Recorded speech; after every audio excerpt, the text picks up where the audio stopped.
Hare Krishna. Thank you so much. आपका बहुत बहुत धन्यवाद बहुत ही महत्वपूर्ण प्रश्न पूछने के लिए। आपका प्रश्न है, हम सभी भगवान के अंश हैं, तो भक्ति सभी लोग क्यों नहीं करते और लोग नास्तिक क्यों बन जाते हैं? जैसे एक छोटा सा एग्जाम्पल, स्कूल में बहुत सारे बच्चे पढ़ने के लिए जाते हैं। टीचर सब बच्चों को समान रूप से पढ़ाता है, लेकिन उन्हीं बच्चों में से कोई बहुत अच्छे से पढ़ के अधिकारी बन जाता है, कोई सफाई कर्मी बन जाता है। तो इसमें टीचर का क्या दोष है? वो डिपेंड करता है कि जो बच्चे पढ़ रहे हैं उनमें से वो बच्चा उस पढ़ाई को कितना सीरियस ले रहा है। अगर वो बच्चा सीरियस ले रहा है तो आगे बढ़ जाता है। और सीरियस क्यों ले रहा है? क्योंकि उसका बैकग्राउंड बहुत अच्छा है, उसका एसोसिएशन बहुत अच्छा है, घर वाले उतने कैपेबल हैं कि उसको घर में भी उतना टीचिंग्स दे रहे हैं। हो सकता है वो बच्चा जो सही से पढ़ नहीं पा रहा है, उसके घर का वातावरण उतना अच्छा ना हो, उसका पीछे का पढ़ाई वीक हो, तो कई सारे कारण हो सकते हैं। उसी प्रकार से हम सब भगवान के अंश हैं, इसमें कोई संदेह नहीं। भगवान भगवद गीता के अध्याय 15 श्लोक संख्या 7 में बताते हैं, ममई वांसो जीवलोके जीवभूतः सनातनः मनः स्थानि इंद्रियाणि प्रकृति स्थानि कर्षति।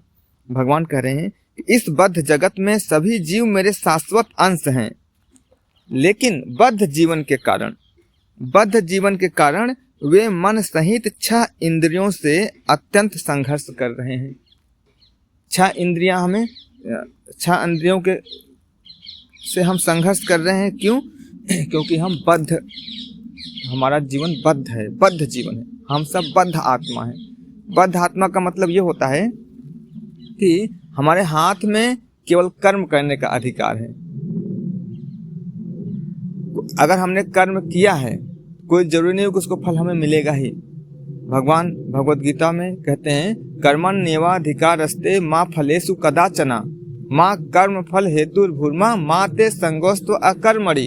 भगवान कह रहे हैं कि आप केवल कर्म करने के अधिकारी हो, कर्म करने के कारण भी हम नहीं हैं। हम सोचें हम कोई कर्म कर रहे हैं उसके कारण मैं हूं, भगवान कह रहे हैं तुम गलत सोच रहे हो। क्योंकि हो सकता है कर्म करते करते मर जाओ, सांसें अटक जाए, कारण नहीं है। वो कर्म करने के कारण भी हम नहीं हैं, और तीसरा कर्म के फल के अधिकारी भी नहीं है, वो भी हमारे हाथ में नहीं है। अगर मैंने कर्म किया कोई जरूरी नहीं 100% फल मिलेगा ही मिलेगा। और तीसरा, हम सब आलस भी नहीं कर सकते, कर्म तो करना ही पड़ेगा।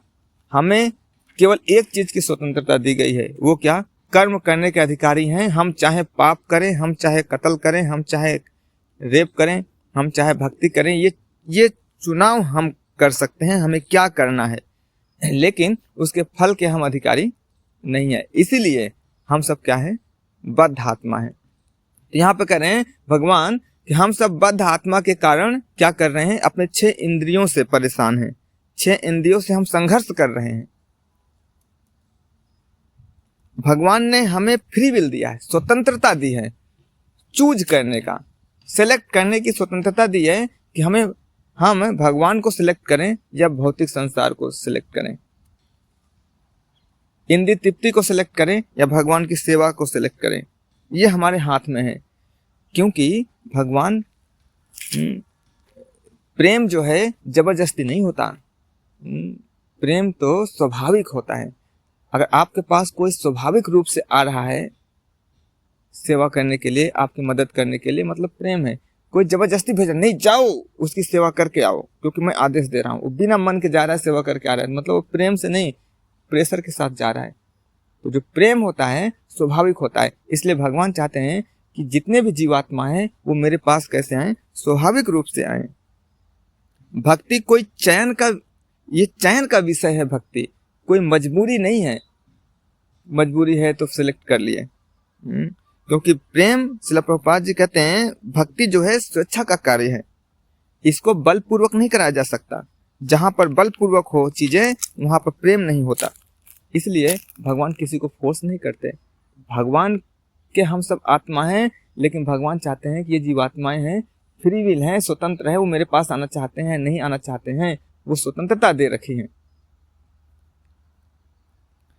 लेकिन एक्चुअल में हर एक आत्मा के में जो है भक्ति का बीज है, लेकिन वह बीज क्या है, संसार रूपी धूल से क्या हो गया है, ढक गया है।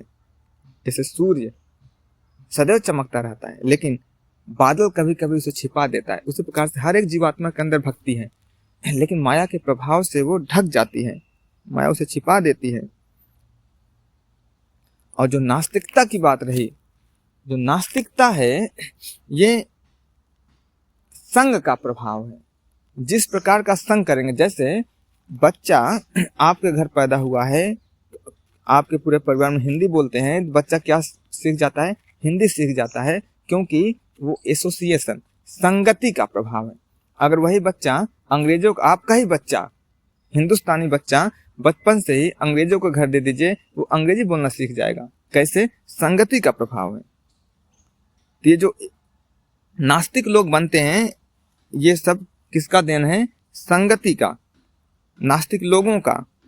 टीवी, फिल्म, सोशल मीडिया और ऐसे लोगों के साथ जो भोग वृत्ति में लगे पड़े हैं, अपने को ही सब कुछ समझ रहे हैं, तो वो क्या करते हैं, वो जो संगति है धीरे धीरे धीरे धीरे करके भगवान से उनको दूर कर देता है। नास्तिक कोई अलग प्रकार का जीव नहीं है, वो भी जीवात्मा है, वो भी भगवान का अंश है, लेकिन दूर होने के कारण, दूर क्यों हो रहा है? गलत संग, गलत संगति के कारण वो दूर हो रहा है। वो उस दूरी के कारण भगवान को नहीं मानता है। जो नास्तिकता है वो किसका प्रभाव है? संगति का प्रभाव है। और वह व्यक्ति इंद्रिय तृप्ति में लग जाता है और वह अपने जीवन का उद्देश्य ही भूल जाता है। उसका जीवन का उद्देश्य यह बन जाता है अपने इंद्रियों को खुश रखना, जबकि वो अपने इंद्रियों को भी खुश नहीं कर पाता। और दूसरा, पिछले जन्म के भी संस्कार होते हैं। जैसे हमने स्कूल का एग्जाम्पल लिए थे, कुछ बच्चे बहुत अच्छे पढ़ने में होते हैं क्योंकि वहाँ पे घर का वातावरण बहुत अच्छा होता है, लेकिन कुछ बच्चे पढ़ना तो चाहते हैं लेकिन घर का वातावरण अच्छा ना होने की वजह से टीचर सेम पढ़ा रहा है लेकिन उसको समझ नहीं आता। अब कुछ गधे भी होते हैं। उसी प्रकार से ये जो भक्ति है पिछले जन्म का भी संस्कार है। जो लोग पिछले जन्म में कुछ भक्ति किए रहते हैं, वो थोड़े से ही नाम लेते ही, थोड़े से ही भक्तों का संग पाते ही तीव्रता के साथ आगे बढ़ जाते हैं। एक तो पिछले जन्म का संस्कार है ही, साथ साथ में इस जन्म में वो कौन से संग ले रहा है वो भी बड़ा इंपॉर्टेंट है। और जो गलत संगति में पड़ते हैं वो क्या है, वो अहंकारी बन जाते हैं। और वो जो है भक्ति का, अहंकार जो है भक्ति का सबसे बड़ा शत्रु है। इस प्रकार के लोग ऐसे संगति में पढ़कर वो सोचते हैं मैं ही सब कुछ हूँ, भगवान मुझे क्यों चाहिए, मैं ही करता हूँ, भगवान थोड़ी न देने के लिए आ रहा है हमें, मैं करता हूँ इसलिए प्राप्त करता हूँ। ये है मूर्खता वाली बातें। ऐसे लोग ऐसा सोचने लग जाते हैं, अहंकार बस ऐसा सोचते हैं। ये अहंकार क्या करता है, भगवान से लोगों को दूर बना देता है। लेकिन वो जीव कब तक भटकता है? इस संसार में धक्का मुक्की खाकर भटकते भटकते, जब बार बार टूटता है वो, जब लोगों से बार बार धोखा खाता है, जब लोगों को देखता है रोगों से पीड़ित होता है, मृत्यु को देखता है शोक से परेशान हो जाता है, जब उसके ही घर के लोग मरने लग जाते हैं, उसके ही घर के लोग बीमारी से जूझने लग जाते हैं, उसके अपने जब कष्ट में आते हैं, जब कोई होप नहीं रहता, सारे डॉक्टर हाथ खड़ा कर देते हैं, तब उसकी अकल काम करती है और वो क्या बोलता है, फिर भगवान की तरफ वो मुड़ता है। धक्के मुक्की खाकर आता है कब? जब दुखी हो जाता है और असफल हो जाता है, जब समझ आ जाता है ये मैं अहंकारी हूं, ये अहंकार ही इसका सबसे बड़ा दुख का कारण है, सारे के सारे करता धरता तो भगवान है। कब आता है समझ? जब वो दुखी हो जाता है, असफल हो जाता है, बेरोजगार हो जाता है, मतलब धक्का मुक्की खाकर परेशान हो जाता है, तब जाकर उसकी अकल ठिकाने आती है। कहने का तात्पर्य भक्ति जो है भगवान की कृपा और भक्तों की कृपा से ही मिलती है। भक्ति भगवान की कृपा और भक्तों की कृपा से ही मिलती है। जिसके जीवन में सच्चे साधु मिल जाएं, उसके हृदय में भक्ति का विकास तीव्र गति से हो जाता है, भगवान की कृपा से और भक्तों की कृपा से। तो इस प्रकार से हम समझ सकते हैं कि हम सब जीवात्मा भगवान के अंश हैं, इसमें कोई संदेह नहीं है। लेकिन सभी क्यों नहीं करते, सबका अपना अलग अलग कंडीशन है। नास्तिक कैसे हो जाते हैं? संगति का प्रभाव है। जगत गुरु शिला प्रभुपाद की जय।